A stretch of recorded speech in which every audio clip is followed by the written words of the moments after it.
مولاي صل وسلم دائما أبدا على حبيبك خير الخلق كلهم.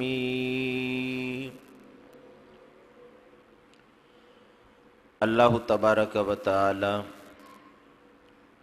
جل جلالہ و عم نوالہ و اعظم شانہ کی حمد و ثنا اور رسول مکرم نور مجسم شفیع معظم صلی اللہ تعالی علیہ وآلہ وسلم کی بارگاہ میں درود و سلام کے تحائف عقیدت و محبت پیش خدمت کرنے کے بعد انتہائی اعزاز و اکرام کے لائق حاضرین، سامعین، حضرات و خواتین، اللہ رب العزت جل وعلا نے انسان کو اس کائنات میں مبعوث فرمایا تو اس کے لیے خیر و شر کی دونوں گاٹیاں واضح کیں، اچھائی اور برائی کی تمیز عطا فرمائی، دماغ کو عقل کے ساتھ روشن فرمایا اور دل کو نور معرفت اور بصیرت عطا فرمائی، اور انسان کو عقل، شعور اور فہم و ادراک عطا فرمانے کے ساتھ ساتھ نبیوں رسولوں کے ذریعے سے، کتابوں اور صحیفوں کے ذریعے سے اپنا پیغام بار بار پہنچایا، اور آخر میں اپنے آخری نبی اور آخری کتاب کو قیامت تک کی ضروریات کا کفیل بنا کے بیچ دیا۔ ہر شخص کو ایمان کا پیغام پہنچا دیا گیا، نبیوں کا پیغام پہنچا دیا گیا، کتاب و حکمت کی تعلیم اس کے سامنے کھول دی گئی، اور خیر و شر کی تمییز کے لیے عقل عطا کر دی گئی۔ اب وہ اپنی مرضی سے آزادی اور اختیار کے ساتھ چاہے تو خیر کا مسافر بنے اور چاہے تو شر کی طرف راغب ہو جائے، چاہے خیر کی وادی میں خوش و خرم گھومتا رہے، چاہے تو شر کی دلدل میں پھنس جائے، اور اسی اختیار پر کہ وہ خیر و شر میں سے جس کو چاہے اپنا سکتا ہے، اس کے لیے قیامت کے دن سزا اور جزا رکھی ہے۔ اگر وہ اچھائی میں مصروف عمل رہے گا تو اس کے لیے بہتر جزا جنت رکھی ہے، اور اگر وہ برائی میں ڈوبا رہے گا تو اس کے لیے کامل سزا دوزخ رکھی ہے۔ ہر انسان اپنے کیے ہوئے میں گرفتار ہے، اور اس کے اعمال کا اس سے حساب لیا جائے گا۔ اللہ رب العزت جل وعلا نے ایسے موقع پر کہ جب ہر انسان کو خیر و شر کے حساب سے جواب دہ ہونا ہے، اس کے اعمال صالحہ نے اور اعمال سیئہ نے تلنا ہے، اس کی اچھائی اور برائی کا وزن ہونا ہے، اور میزان پہ سب کچھ تولا جانا ہے۔ اس کے باوجود انسان پر فضل و احسان سے، رحم و کرم سے اور عفو و درگزر کے ساتھ اس پر معافی کا دروازہ کھول رکھا ہے، توبہ کا دروازہ کھول رکھا ہے۔ یاد رکھیے نبوت و رسالت کا دروازہ بند ہوا ہے، باقی خیر کے دروازے اللہ نے کھول رکھے ہیں۔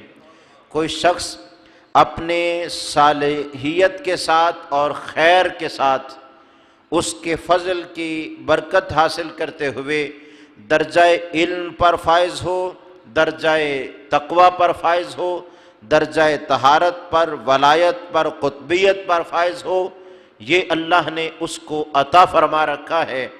جو اس راہ پر چلے گا اس کے لیے یہ مقام کھلے ہوئے ہیں اور یہ محلات اس کا استقبال کر رہے ہیں۔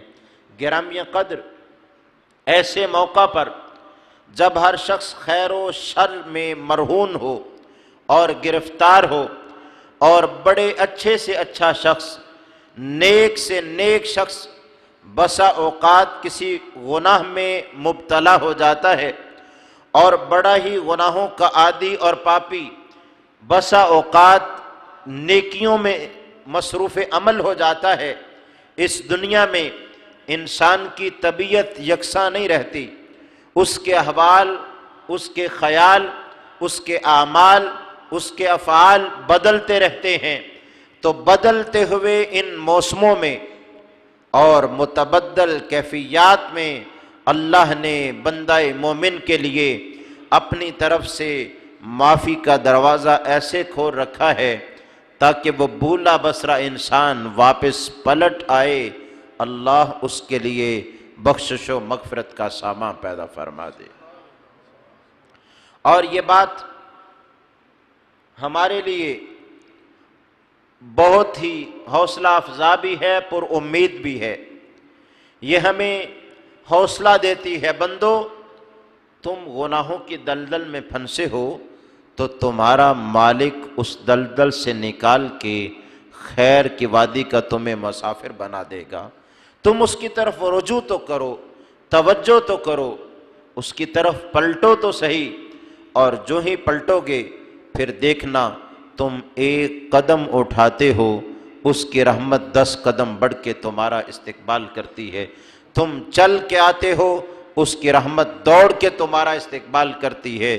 تم ایک بار توبہ کے لیے کہتے یا رب، وہ 70 بار پوچھتا ہے یا عبدی، اے میرے بندے بتا کیا کہنا چاہتا ہے، بول کیا بولنا چاہتا ہے۔ اور آقا علیہ السلام نے تو فرمایا اللہ سے ایک تعلق قائم کرو، تعرف الی اللہ تعالی فی الرخاء یعرفک فی الشدہ۔ فرمایا آسانی کے دنوں میں رب سے کوئی تعلق قائم کر لو، سختی کے دنوں میں اس تعلق کا تمہیں فائدہ حاصل ہو جائے۔ اور اس کی تفسیر میں ایک روایت یوں بھی ہے کہ جو شخص آسانی کے دنوں میں، خوشی کے دنوں میں، امارت کے دنوں میں رب کو پکارتا، کہتا یا رب، اے میرے خدا میرا فلاں کام کر دے، میری فلاں حاجت پوری کر دے، مجھ پر مزید رحم و کرم فرما، میرے گناہوں کو معاف فرما، اللہ کی بارگاہ میں سرب سجود ہوتا ہے۔ جب پریشانی کے دن آتے ہیں وہ بندہ پھر پکارتا ہے اور پریشانی سے کہتا ہے یا رب۔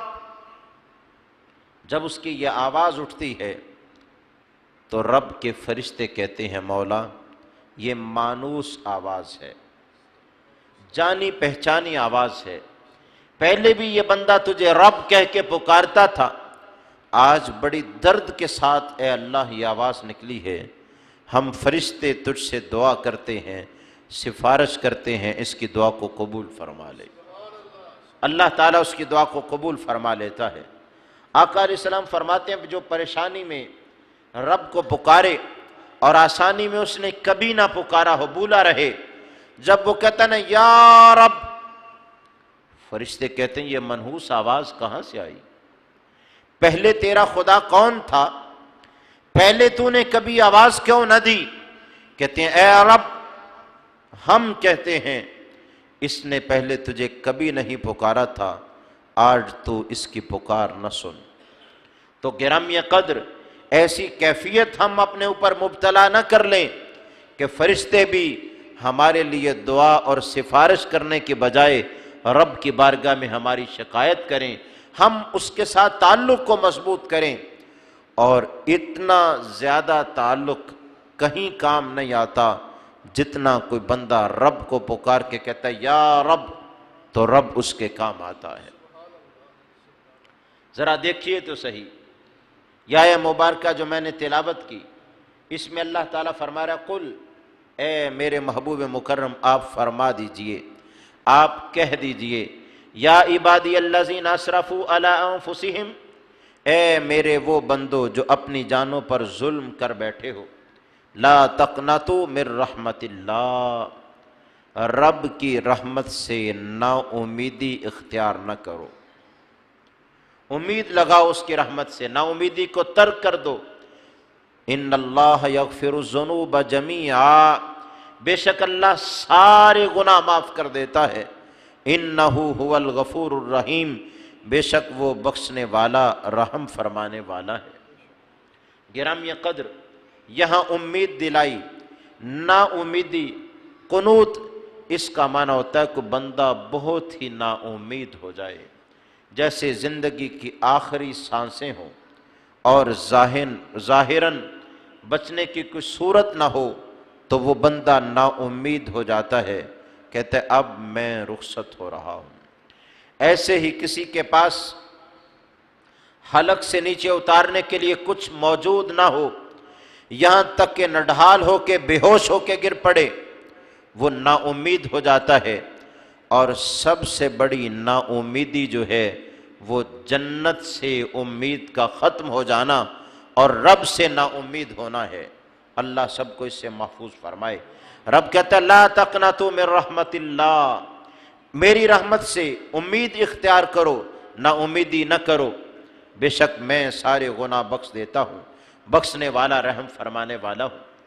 اور گرامی قدر اس آیت میں کتنی زیادہ حوصلہ افزا بات ہے کہ وہ رب رحمان جس کی طرف ہم نے توبہ کی حالت میں پلٹنا ہے، وہ خود ہمیں کہہ رہا ہے آؤ تو صحیح، پلٹو تو صحیح، رجوع تو کرو، واپس تو آؤ، دیکھو تمہارے خدا کی رحمت تمہارا کس طرح استقبال فرماتی ہے۔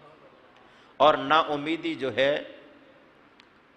یہ گناہ کو جنم دیتی ہے، اور امید جو ہے یہ خیر کو جنم دیتی ہے۔ نا امیدی کے گناہ کو جنم دینے کی مثال آقا علیہ السلام کی اس حدیث سے سمجھیے جو آقا علیہ السلام بنی اسرائیل کے ایک شخص کا تذکرہ کرتے ہیں جس نے 99 قتل کیے ہیں، اور دل میں خیال پیدا ہوا میں اس سے توبہ کیوں نہ کروں، اور توبہ کے لیے سوچتے سوچتے نکلا، کسی صاحب سے پوچھا 99 افراد کا قاتل ہوں اور توبہ کرنا چاہتا ہوں، رب کو راضی کرنا چاہتا ہوں، کوئی راستہ، کوئی طریقہ؟ اس نے کہا خدا کا خوف کر، 99 کا قاتل اور اب توبہ کی بات کرتا ہے، اتنے بڑے مجرم کو تو معاف نہیں کیا جا سکتا۔ جب وہ نا امید ہو گیا نا، امید ٹوٹ گئی، اس نے کہا اچھا مجھے اگر کوئی امید نہیں فکمل 100، تو حدیث میں اس نے اسے بھی قتل کر دیا، 100 مکمل کر دیے۔ اس نے کہا میں بخشا نہیں جاؤں گا تو تو زندہ بھی نہیں رہے گا۔ پھر کچھ دن گزرے، دل میں خیال پیدا ہوا، آخر انسان کا ضمیر اتنا بھی مردہ نہیں کہ کبھی اس اندر سے آواز ہی نہ دے، اور دل کی آواز کو سننے والا ہی خوش نصیب ہوتا ہے۔ پھر اس نے سوچا نہیں، تو معافی کے لیے نکلا تھا، راستہ تلاش کرتے کرتے ایک اور قتل کر دیا۔ اب یہ جو اس نے 100واں قتل کیا یہ صرف نا امیدی کی وجہ سے کیا تھا۔ اس نے کہا جب مجھے بخشش کی کوئی امید نہیں، تجھے بھی نہیں چھوڑوں گا۔ جب اس خیال نے پھر انگڑائی لی، نکلا، بنی اسرائیل کے ایک عالم سے ملا، کہا اے بندہ خدا میں 100 افراد کا قاتل ہوں، اب مجھے خوف آتا ہے رب سے، قیامت کی پیشی سے خوف میں مبتلا ہوں، میری معافی کا کوئی راستہ نکل سکتا ہے؟ اس نے کہا کیوں نہیں نکل سکتا، اللہ نے توبہ کا دروازہ بند تو نہیں کیا، غرغرہ موت تک توبہ قبول ہو جاتی ہے۔ اس نے کہا پھر کیا راستہ ہے؟ اس نے کہا میں تمہیں بتاتا ہوں، فلاں علاقے میں کچھ اللہ کے نیک بندے اللہ کی یاد میں محو ہیں، تو بھی رخت سفر باندھ اور ان کے ساتھ جا کے رب کو یاد کیا کر اور توبہ کر، اللہ تیرے لیے کوئی راستہ نکال دے گا۔ اس نے تہیہ کر لیا، اپنے آپ کو منا لیا، کہنے لگا اب گناہ نہیں کریں گے، بس توبہ کریں گے اور وہاں بیٹھ کے اللہ اللہ کریں گے۔ بس وہ پکے ارادے سے نکل پڑا، ابھی اس نے آدھا راستہ بھی طے نہیں کیا تھا اور اپنی منزل کے زیادہ قریب تھا کہ موت کی آغوش میں اتر گیا، اور زندگی نے اس کا ساتھ نہ دیا کہ وہ وہاں پہنچ پاتا۔ اور جب وہاں وہ پہنچ نہ پایا، موت زدہ ہو گیا، جنت کے فرشتے بھی آ گئے، دوزخ کے فرشتے بھی آ گئے۔ جنت کے فرشتوں نے کہا یہ ہمارا حصہ ہے، پکی توبہ کے ساتھ، خالص نیت کے ساتھ، خوف الہی کے ساتھ یہ اللہ والوں کی مجلس میں جا رہا تھا، ان کا ہم نشیں بن رہا تھا، یہ ہمارا حصہ ہے۔ دوزخ والوں نے کہا نہیں، یہ ہمارا حصہ ہے، 100 افراد کا قاتل ہے، اس نے کوئی اچھائی تو کی نہیں، تمہیں یہ کیسے مل جائے گا، یہ تو ہمارا حصہ بنے گا۔ جب دوزخ والوں نے یہ کہا تو آپس میں اختلاف ہوا، فیصلے کے لیے اللہ کی طرف رجوع کیا۔ اللہ تعالیٰ نے کہا اے فرشتو، 2 مقام ہے، ایک اس کا گناہ کا مقام ہے جہاں ٹھہرتا تھا، جس بستی میں رہتا تھا، دوسرا اس نے توبہ کے لیے جس مقام کو منتخب کیا تھا وہ مقام ہے، تم زمین کی پیمائش کر لو، اگر تو یہ گناہ کے مقام کے زیادہ قریب ہے تو دوزخ والو تم لے جانا، اور اگر یہ شخص توبہ کے مقام پر جہاں پہنچنا چاہتا تھا اس کے زیادہ قریب ہے تو پھر جنت والو تم لے جانا۔ گناہ کے مقام کے قرب کی وجہ سے دوزخ میں جائے اور توبہ کے مقام کے قرب کی وجہ سے جنت میں جائے، اور حقیقت میں یہ تھا ابھی اس نے راستہ تھوڑا طے کیا تھا، زیادہ سفر باقی تھا۔ تو حدیث میں ہے آقا علیہ السلام نے فرمایا طویت الارض، اللہ نے اپنی حکمت سے ادھر سے زمین کو سکیڑ دیا، ادھر سے زمین کو پھیلا دیا، اور اس کی بخشش کا سامہ ایسے پیدا کیا کہ اس کی جب پیمائش کی گئی تو جنت والے فرشتوں نے کہا یہ تو جہاں جانا چاہتا تھا اللہ والوں کی مجلس کے زیادہ قریب تھا، لہذا یہ بندہ جنت کا حصہ ہے۔ آپ دیکھیے تو صحیح، نا امیدی، امید کا ٹوٹ جانا یہ بندے کے لیے گناہ کو جنم دیتا ہے، اور امید کا ہونا انسان کے اندر کتنی برکت پیدا کرتا ہے۔ گرامیہ قدر، انسان جس کیفیت میں بھی ہے، جب وہ رب کی طرف پلٹتا ہے تو پلٹے ہوئے کو ماں باپ جس طرح اس مخلوق میں سب سے زیادہ سہارا دیتے ہیں، ماں باپ سے بھی کئی ہزاروں گنا زیادہ اللہ تعالیٰ اسے سہارا عطا فرما دیتا ہے۔ اولاد نافرمان ہو، سرکش ہو، والدین کے لیے سکھ اور راحت کا سبب نہ ہو، لیکن جب وہ پلٹ کے ماں باپ کے پاس آتے ہیں، ماں کی آغوش سے انہیں رحمت ویسی ہی ملتی ہے، باپ کا سایہ شفقت ان کے سر پر پہلے جیسا ہوتا ہے۔ بندہ نافرمانی کے بعد جب رب کی طرف پلٹتا ہے یعنی توبہ کرتا ہے، اسے احساس بھی نہیں ہوتا کہ اللہ اس کی توبہ کے ساتھ کتنا خوش ہوتا ہے۔ اور گرامیہ قدر، اسی آیت کے شان نزول میں ایک واقعہ بڑا اہمیت کا حامل ہے، اور اس شخص کی کیفیت یوں کہا جائے تو بے جا نہ ہوگا کہ یہ 100 افراد کے قاتل کی کیفیت بھی اتنی سخت اور بری نہیں تھی جس قدر اس شخص کی کیفیت بری تھی۔ آقا علیہ السلام کے چچا، شفیق، مونس اور مہربان چاچا حضرت امیر حمزہ رضی اللہ تعالی عنہ کا قاتل، مکہ میں شرک میں بڑا سخت اور زناکاری میں شہرت رکھنے والا شخص جس کا نام وحشی تھا، کتنا سخت انسان تھا اسلام کے خلاف۔ اس نے آقا علیہ السلام کے قلب اطہر کو کتنی اذیت دی کہ آپ کے چچا کو شہید ہی نہیں کیا، ان کا سینہ چیرا، کلیجہ نکال کے ہندہ کو دیا، اور ظلم کی داستان رقم کی، لیکن جب مکہ فتح ہوا اس کا خیال یہ تھا، اور وہ اس کا سزاوار بھی تھا، کہ سارے لوگوں کے لیے امان مل جائے، انہیں معاف کر دیا جائے، مگر میرا جرم اتنا بڑا ہے، مجھے معاف نہیں کیا جا سکتا۔ اور اس کی یہ بات ظاہراً درست بھی تھی، اس کا جرم ایسی ہی کیفیت کا تھا، اس نے آقا علیہ السلام کے چچا امیر حمزہ کو شہید کیا، اور اس قاتل نے ان کے سینے کو چیرا، کلیجہ نکال کے دیا تھا، اور ان کا مسلح کیا، جسم کے اعضاء کاٹے، اتنا سخت ظالم اور قاتل شخص۔ اور وہ مکہ المکرمہ سے بھاگ کے طائف میں چلا گیا، کہنے لگا طائف کے لوگ آقا علیہ السلام کی مخالفت میں بڑے سخت ہیں، وہاں پناہ لیتا ہوں، میرے لیے مکہ میں امان نہیں ہو سکتی۔ لیکن روایات یہ بتاتی ہیں مصطفیٰ کریم علیہ السلام طائف میں گئے، اور دوسری روایت میں اسے مجلس میں بلایا، اور جب وہ آیا تو اس کی کیفیت کیا تھی؟ مسلمانوں میں ایک طاقت تھی، مکہ فتح ہو چکا تھا، اور وَرَأَيْتَ النَّاسَ يَدْخُلُونَ فِي دِينِ اللَّهِ أَفْوَاجًا، اب فوج در فوج مسلمان بڑھ رہے تھے، لوگ دین الہی میں داخل ہو رہے تھے، بڑی ہیبت تھی، قوت تھی، طاقت تھی، اور اس نے سمجھا اب جو مجھے بلایا ہے زندہ نہیں چھوڑا جائے گا، میرے جسم کے ٹکڑے کر دیے جائیں گے۔ لرز رہا تھا، کانپ رہا تھا، اس کے پاؤں ڈگمگا رہے تھے، زبان لغزش میں تھی۔ اتنے میں آقا علیہ السلام نے اس سے بولا کہ کہا وحشی اسلم تسلم، میں رسول خدا کہتا ہوں اسلام لے آ تو بچ جائے گا۔ وہ نہیں سمجھتا تھا کہ اتنے بڑے ظالم کو اتنا اعلیٰ پیغام دیا جا سکتا ہے، حیرت میں گم ہو گیا کہ یہ کیسی شخصیت ہے جن کے ساتھ ہم نے اتنا ظلم کیا، جنہیں ان کے شہر مکہ سے نکالا، ان کے چچا کو شہید کیا، جسم کے ٹکڑے کیے، ہر موقع پر مخالفت کی۔ اب جب وہ طاقت میں آئے ہیں، ان کے پاس پاور آئی ہے، انہوں نے ہمیں کچلا نہیں، اور بلکہ کہا ہے اسلم تسلم، اسلام لیا بچ جائے گا۔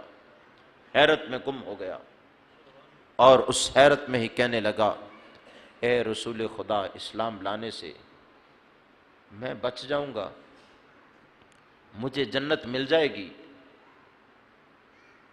میں نے آپ کے قرآن کو پڑھا ہے، آپ کا قرآن میرے لیے جنت کا ضامن نہیں بنتا، پھر جنت کا کوئی سامان پیدا فرمائیے نا۔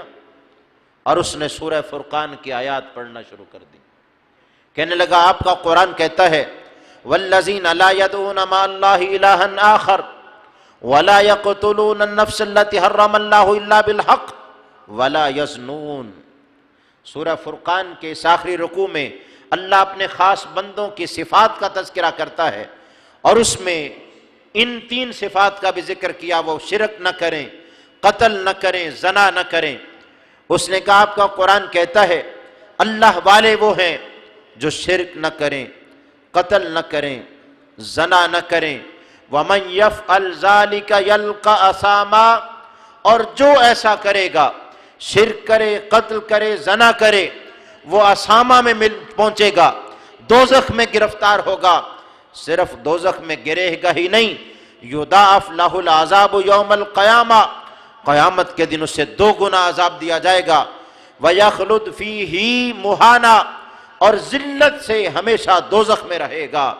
کہنے لگا اے محمد عربی صلی اللہ علیہ وسلم، آپ کا قرآن کہتا ہے کہ قاتل، زانی، مشرک دوزخ میں جائے گا، 2 گنا عذاب پائے گا، ذلت اور رسوائی سے ہمیشہ دوزخ میں رہے گا۔ آپ کا قرآن جو 3 وعیدیں دے رہا ہے، تو یہ تینوں جرم میرے اندر موجود ہیں۔ زمانہ جانتا ہے مشرکین مکہ میں سے میں ایک ہوں، اور میرے قتل کی داستان تو بڑی عجب ہے، آپ کے چچا کا قاتل ہوں، اور میری زناکاری پر مکہ کے در و دیوار گواہ ہیں، اتنا بدبخت شخص ہوں، لہذا میرے لیے تو کوئی معافی نہیں ہو سکتی۔ آپ کا قرآن تو میرے 3 عذاب بیان کرتا ہے، دوزخ میں جانا، 2 گنا عذاب پانا، اور ذلت سے ہمیشہ رہنا۔ آقا علیہ السلام کو جب اس نے یہ کہا کریم مصطفیٰ علیہ السلام نے یہ نہیں کہا چلو پھر تیار ہو جاؤ تمہارے سر کو تن سے جدا کر دیا جائے، بلکہ رب کی طرف رجوع کی، توجہ اللہ ہوئی تو اللہ تعالیٰ نے ایک اور آیت نازل فرمائی جو سورہ فرقان میں ان آیات سے متصل ہے۔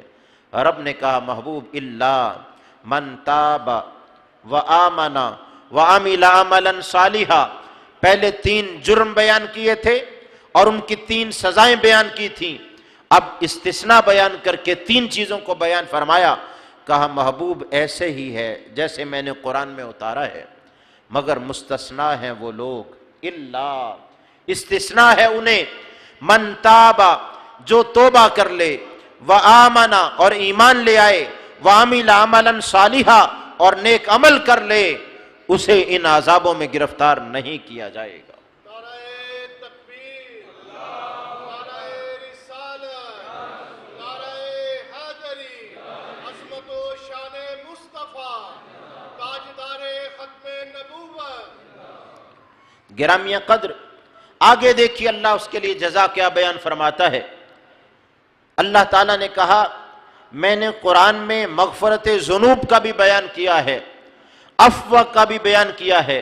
عفو اور مغفرت میں فرق ہے۔ عفو کا مطلب ہوتا ہے گناہ کو مٹا ہی دیا جائے، اور مغفرت کا مطلب ہے اسے معاف کر دیا جائے، موجود ہو، لیکن اللہ نے یہاں تو کیفیت ہی بدل دی اور قرآن میں یہ الگ طور پر ایک اعزاز دیا۔ فرمایا فَأُولَئِكَ يُبَدِّلُ اللَّهُ سَيِّئَاتِهِمْ حَسَنَاتٍ، فرمایا اللہ وعدہ کرتا ہے ان کے گناہوں کو صرف مٹائے گا نہیں، معاف ہی نہیں کرے گا، بلکہ جتنے انہوں نے گناہ کیے ہیں اللہ بدل کر انہیں اتنی نیکیاں عطا فرما دے گا۔ یبدل اللہ سیئاتہم حسنات، یہ 1000 گناہ میں گرفتار تھے، جب ایمان لے آئیں، توبہ کر لیں، نیک عمل کریں، اللہ انہیں 1000 نیکی عطا فرما دے گا۔ یعنی معاف ہی نہیں کرے گا، مٹا کے ختم ہی نہیں کرے گا، بلکہ گناہوں کو نیکیوں میں تبدیل فرما دے گا۔ وَكَانَ اللَّهُ غَفُورًا رَحِيمًا، اور اللہ تعالیٰ تو ہے ہی بڑا بخشنے والا، رحم فرمانے والا۔ اب اس سے بڑا پیغام کیا ہو سکتا تھا؟ کتنی آسانی ہے، لیکن وحشی نے دیکھا اب دریائے رحمت جوش میں ہے۔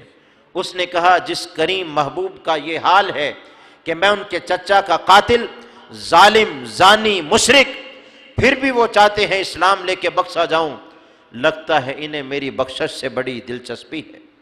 اور آقا علیہ السلام کو اس سے دلچسپی تھی کہ یا اللہ وہ بھی بخشا جائے، یہ بھی بخشا جائے، اس کے لیے بھی آسانی ہو جائے، اس کے لیے بھی آسانی ہو جائے۔ اس نے کہا اے رسول مکرم، ایمان لے آتا ہوں، توبہ کر لیتا ہوں۔ توبہ کا یہ مطلب دوبارہ زنا نہیں کروں گا، قتل نہیں کروں گا، شرک نہیں کروں گا، مگر یہ جو نیک اعمال ہیں نا یہ مجھ سے نہیں ہو پائیں گے۔ تیسری جو بات ہے، ایمان بھی لے آتا ہوں، توبہ بھی کر لیتا ہوں، لیکن صالح اعمال مجھ سے نہیں ہو پائیں گے۔ اس کی وجہ یہ تھی اس نے کبھی نیک اعمال کیے ہی نہیں تھے، وہ سمجھتا ہی نہیں تھا اس میں کیا لذت ہے، اور جس نے جو میوہ کھایا نہ ہو اسے اس کے ذائقے کی کیا خبر۔ وہ سمجھتا تھا کہ شراب پینے میں لذت ہے، یہ تو ایمان بتاتا ہے شراب پینے میں لذت نہیں، روزے کی حالت میں پیاسے تڑپنے میں لذت ہے، اس لیے کہ جو عبادت ہے اس کا تو سکون ہی الگ ہے، دل کو اطمینان ہوتا ہے، جبین نیاز جو ہے وہ جھک کر راحت پاتی ہے۔ اس نے کہا 2 کام کروں گا، تیسرا مشکل ہے۔ آقا علیہ السلام رب کی طرف متوجہ ہیں، اللہ نے ایک اور آیت نازل فرمائی، فرمایا ان اللہ لا یغفر ان یشرک بہ ویغفر ما دون ذلک لمن یشاء، یہ بھی اس موقع پر نازل ہوئی۔ فرمایا محبوب اسے کہہ دو اللہ شرک کو معاف نہیں کرے گا، اس کے علاوہ جسے چاہے گا اللہ معاف کر دے گا۔ مشرک کو معافی نہیں، اس کے علاوہ جسے رب چاہے معاف کر دے۔ اللہ شرک معاف نہیں کرے گا اور جو گناہ چاہے گا معاف کر دے گا۔ آقا علیہ السلام نے اس سے کہا، اس نے کہا اے محمد عربی صلی اللہ علیہ وسلم، اس میں معافی مشیت الہی پر موقوف ہے۔ وعدہ کرتا ہوں شرک نہیں کروں گا، مشرک نہیں بنوں گا، لیکن وعدہ یہ ہے جسے رب چاہے معاف کرے گا، اگر خدا نے مجھے معاف کرنا نہ چاہا تو کیا بنے گا؟ آقا علیہ السلام پھر متوجہ ہوئے پھر یہ آیت نازل ہوئی جو میں نے عنوان میں پڑھی. اللہ تعالیٰ نے فرمایا قل یا عبادی الذین اسرفوا علی انفسہم، محبوب اپنی جانوں پر ظلم کرنے والے بندوں سے کہہ دیجئے لا تقنطوا من رحمت اللہ، رب کی رحمت سے نا امیدی اختیار نہ کرو، پلٹ کے آؤ تو صحیح، توبہ تو کرو، اس کے دروازے پر دستک دو تو صحیح، جبین نیاز جھکاؤ تو صحیح، اپنے دل کا قبلہ درست تو کرو. ان اللہ یغفر الذنوب جمیعا، بے شک اللہ سارے گناہ معاف فرما دے گا. انہ هو الغفور الرحیم، بے شک وہ گناہ معاف کرنے والا رحم فرمانے والا ہے. اس نے کہا حضور اب ہے ان اللہ، یقیناً اللہ یغفر الذنوب جمیعا، سب گناہ بخش دے گا. اس نے کہا اب یقینی بات ہے، میں حاضر ہوں، دار اسلام میں داخل کیجئے. آقا علیہ السلام نے داخل کیا. غالباً نبوت کی نظر سے سرکار دیکھ رہے تھے کہ جس نے احد میں میرے چاچا کو شہید کیا تھا کل یہی مسیلمہ کذاب کو قتل کرے گا، اس لیے نور نبوت کے ساتھ اسے منتخب فرمایا تھا. اور اس شخص نے پھر حق ادا کر دیا اسلام کا کہ جب مسیلمہ کذاب کے خلاف جنگ نہیں جیتی جا رہی تھی تو جس شخص نے اسے قتل کیا وہ یہی خوش نصیب حضرت وحشی رضی اللہ تعالیٰ عنہ ہے. جب صحابہ نے یہ کیفیت دیکھی کہ حضور کو ایک شخص کی بخشش سے اتنی دلچسپی، کہہ رہے ہیں ایمان لے آ، مسلمان ہو جا، تیرا شرک معاف ہو جائے گا، قتل معاف ہو جائے گا، زنا معاف ہو جائے گا، توبہ کر، تو صحابہ رہ نہ پائے اور ایسا سوال کیا جو ہمارے دلوں کی بھی تمنا تھی. صحابہ نے عرض کی حضور یہ حکم للوحشی او للمسلمین کلہم، حضور یہ معافی کا اعلان جو اللہ کر رہا ہے اور آپ سنا رہے ہیں صرف وحشی کے لیے ہے یا سب مسلمانوں کے لیے ہے؟ آقا علیہ السلام نے فرمایا خدا کی لطف و عنایت کا دریا اتنا محدود نہیں کہ ایک شخص کے لیے ہو. فرمایا میں رسول خدا کہتا ہوں قیامت تک جو بھی میرا امتی خدا کا بندہ ایسی سچی توبہ کر کے پلٹ آئے گا اللہ ہر اس شخص کو یہی عطا فرما دے گا.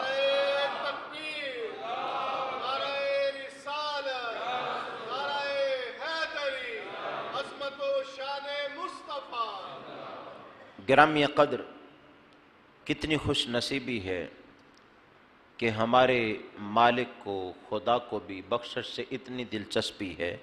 وہ کہتے ہیں میں نے معافی کا دروازہ بند ہی نہیں کیا، غرغرہ موت تک، اس سے پہلے جب چاہو پلٹ آؤ، تمہارا استقبال کیا جائے گا، رب تمہیں اپنے قرب سے نوازے گا. رسول مکرم صلی اللہ علیہ وسلم نے کہا اے میری امت پلٹ آؤ، یہاں تک کہ اپنے چچا کے قاتل کو دلچسپی کے ساتھ ایمان کی طرف دعوت دے کے دائرہ ایمان میں داخل کیا. تو جب کوئی شخص ایمان میں داخل ہوتا ہوگا روح مصطفیٰ کو کتنی تسکین حاصل ہوتی ہوگی. اس دائرے کو پھیلانے کی ضرورت ہے، اور ضرورت ہے اس سے پہلے کہ موت ہمیں آن لے اور دبوچ لے ہم توبہ کے محل میں داخل ہو جائیں، اللہ کو راضی کر لیں، اس کے رسول مکرم صلی اللہ علیہ وسلم کی شفاعت کے حقدار بنیں. دعا ہے اللہ تعالیٰ جل وعلا ہمیں پکی سچی توبہ کی توفیق نصیب فرمائے. آمین. وما علیہ الا البلاغ.